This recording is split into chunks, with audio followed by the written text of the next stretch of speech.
Asia की सबसे बड़ी झुग्गी बस्ती धारावी में हजारों बच्चों का बचपन बचपन ही नहीं है। उनके लिए झुग्गी झोपड़ों का जीवन जीने का संघर्ष है। यहाँ न कोई बगीचा है, ना कोई पुस्तकालय और नहीं भीड़ भाड़ वाले स्कूल। बच्चों के पास सपने देखने की कोई जगह नहीं है। बचपन कैद और अनिश्चित, गरीबी, बाल श्रम और अवसरों की कमी उनकी उम्मीदों और सपनों को अधूरा छोड़ देती है। मेरा अशरफ नाम है और मैं सुनरी बिल्डिंग में रहता हूँ और मैं इधर कम से कम 40 साल हो गया। अब इधर खेल कूद का तो कोई मैदान है नहीं धरावी में। अब बच्चे लोग गली गली में ऐसा खेलते हैं या तो फिर बाहर जाते हैं साइन बांद्रा इधर जाके खेलते हैं। बाकी इधर कुछ खेल वेल का कुछ बंदोबस्त नहीं है। अभी ये है कि अभी इधर काम होएगा, आगे बनेगा सब तो सब सुविधा हो जाएगी। अच्छा है, बहुत अच्छी बात है, होना चाहिए, विकास होना चाहिए। यूरो फाउंडेशन से और ऑल इंडिया पूर्व जन सेवा संगठन से खान नूर मोहम्मद कादर।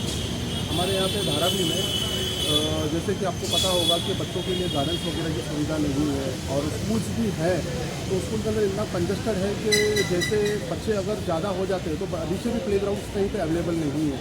और दूसरी चीज़ जैसे कि हमारे यहाँ के आमदार ने बोले थे कि ONGC में स्पोर्ट्स क्लब वगैरह खुलेगा, लेकिन वो खुलने के बाद भी उनकी फ़ीस इतनी है कि वहाँ पे यहाँ के मिडिल क्लास के बच्चे कहीं नहीं जा सकते। और दूसरी चीज़, अगर बच्चों को हम लोग रोड पे खेलने भी भेजेंगे, खेलने के बाद के रोड में इतना कंजस्टेड है, ट्रैफिक है और बच्चे के आजू बाजू में नशे की बिक्री का भी इतना काम होता है कि बच्चे जाएंगे कहाँ।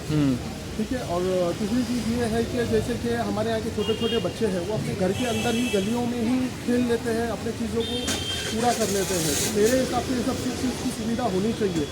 जैसे कि कुछ गार्डन्स हैं कई सालों से बंद ही पड़े हैं, उसके अंदर कीचड़ गंदगी, वहाँ पे बैठ के ड्रिंक करना वगैरह ये सब होता है। तो यहाँ के जो आमदार है और खासदार है, कॉरपोरेटर है, इन लोगों का काम है कि ये सब चीज़ों को देखना। मैं एक साधारण आदमी रहने के बाद भी जितना हो सके उतना ये सब चीज़ों के लिए लड़ता हूँ, सब चीज़ करता हूँ, लेकिन बात में मेरे जान पे आ जाती है। तो ये चीज़ मुझे समझ में नहीं आती है कि हम धारावी के हर व्यक्ति के लिए कुछ अच्छा करने का सोचते हैं, लेकिन यहाँ के जो लोग हैं जो प्रशासन के साथ मिले हैं, जो सत्ता में है, वो लोगों का काम है ये सब चीज़ों के ऊपर ज़्यादा से ज़्यादा ध्यान दें। और ये लोगों का कर्तव्य बनता है कि यहाँ के बच्चों का क्या, अगर यहाँ पे थोड़ा सा डेवलप होगा, चेंजेस होगा तो शायद ऐसा होगा कि देखो कि यहाँ पे बच्चों को अच्छी सुविधा मिले, खेलने के लिए गार्डन्स मिले, बिल्डिंग अच्छी मिले, सोसाइटी अच्छी मिले। कब तक हम लोग ऐसी कीचड़ में दलदल में रहेंगे?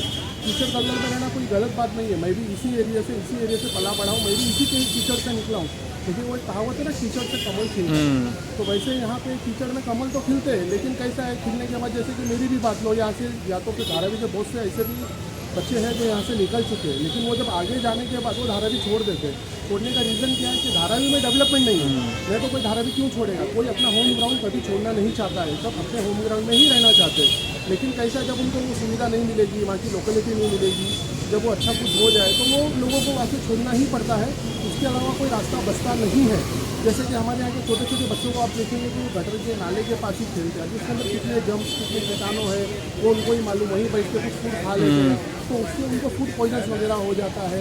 और आपके चैनल के माध्यम से मैं बताना चाहता हूँ कि जल्द से जल्द बच्चों के लिए सोचा जाए और बच्चों के लिए कुछ सुविधा बनाया जाए। जय हिंद, जय महाराष्ट्र। मैं अनिल सिजराव भंडारे धारावीत राहतो। Subhashchandra Bose housing society B wing 705 room number.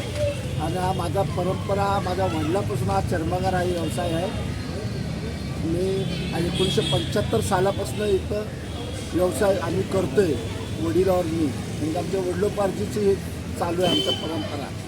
पण तरीसुद्धा धारावी कुठल्याही आमदार, कुठले नगरसेवक किंवा अन्यथा खासदार या समाजसेवकांनी कुठल्याच चर्मकारांसाठी सेवा काही केलेली नाही। खाली त्यांच्या आम्ही उमरं झिजवायचे, पण चर्मकार बांधवांना कधी एखादा स्टॉल त्यांनी दिला नाही किंवा त्यांना काही अडचणी आहेत। एक मोठा समाज, आमचा चर्मकार समाज हा धारावीतून मोठा आहे, पण तरीसुद्धा जी काय त्यांनी चर्मकारासाठी ऑफिसं काढली, पण तिथंसुद्धा लिडकॉमच्या ऑफिसांचे सभासद फी पण आम्हाला झेपणारी नाही। काय आता आम्हाला एवढी, आम्ही रोज कमावणारे 200-400 रुपये परिवार चालवणार, त्यात त्यांचे 5-5 हजार रुपये ह्याचं हे राहणार पावतीचं, तर आम्हाला तेवढं चर्मकारासाठी खोललं आहे का तुमच्या प्रकरण मोठ्या लोकांसाठी खोललेलं आहे तुम्ही व्यवसाय? लिडकॉमचंही आम्हाला काय सहकार्य भेटत नाही ना, महात्मा फुलेचं. आम्ही धारावीतून त्यातून आम्ही हा व्यवसाय करतोय, पण आम्ही धारावीतून आमचं बालपण गेलं. तर आमच्या बालपणाला तरी आम्हाला काय जागा होती, जी खाडीची जागा होती व्यवसाय खेळण्यासाठी, यासाठी मैदान होतं, तीसुद्धा राजकीय पुढाऱ्यांनी तीसुद्धा हडप करून टाकलेली आहे. आता तिथं सुद्धा कलप केलेला आहे. तर कलप असल्या कारणाने आमच्या मुलांना सोडायला गेलो आम्ही, चौकशी करायचं 800-900 रुपये महिना भरायचे. तर आम्ही कसं भरणार? आम्ही लघु उद्योग करणारे, रोडवर चपल्या सांडणारी माणसं, बूट पॉलिश, आणि आमच्या धारातले लोक रोज हिर खाणारं पाणी पिणारी माणसं, धारातली जनता. तर त्यांच्या पोरांना काय त्याचं फॅसिलिटी ती कलप खोलून? आता कलप आहे, पण आम्ही सामान्य माणसं रोज कमवून खाणारे लोकांना काय त्या कलपता? तर ते बाहेरचे लोक येतात, शिकून जातात. आमची मुलं तशीच राहिले अनाडी. त्यांना ना खेळायला जागा होती, ती पण तुम्ही हडप केली. इकडं होती साईडला, ते पण तिथं पण आम्हाला बंदच टाकतात पोरांना, खेळायला येऊ नका. ज्येष्ठ नागरिक बसतात. क्रिकेट पोरं खेळणार कुठं, कबड्डी खेळणार कुठं, जागाच नाही. आणि धारीतल्या होत्या त्या जागा थोड्या राजकीय पुढाऱ्यांनी खाऊन टाकल्या.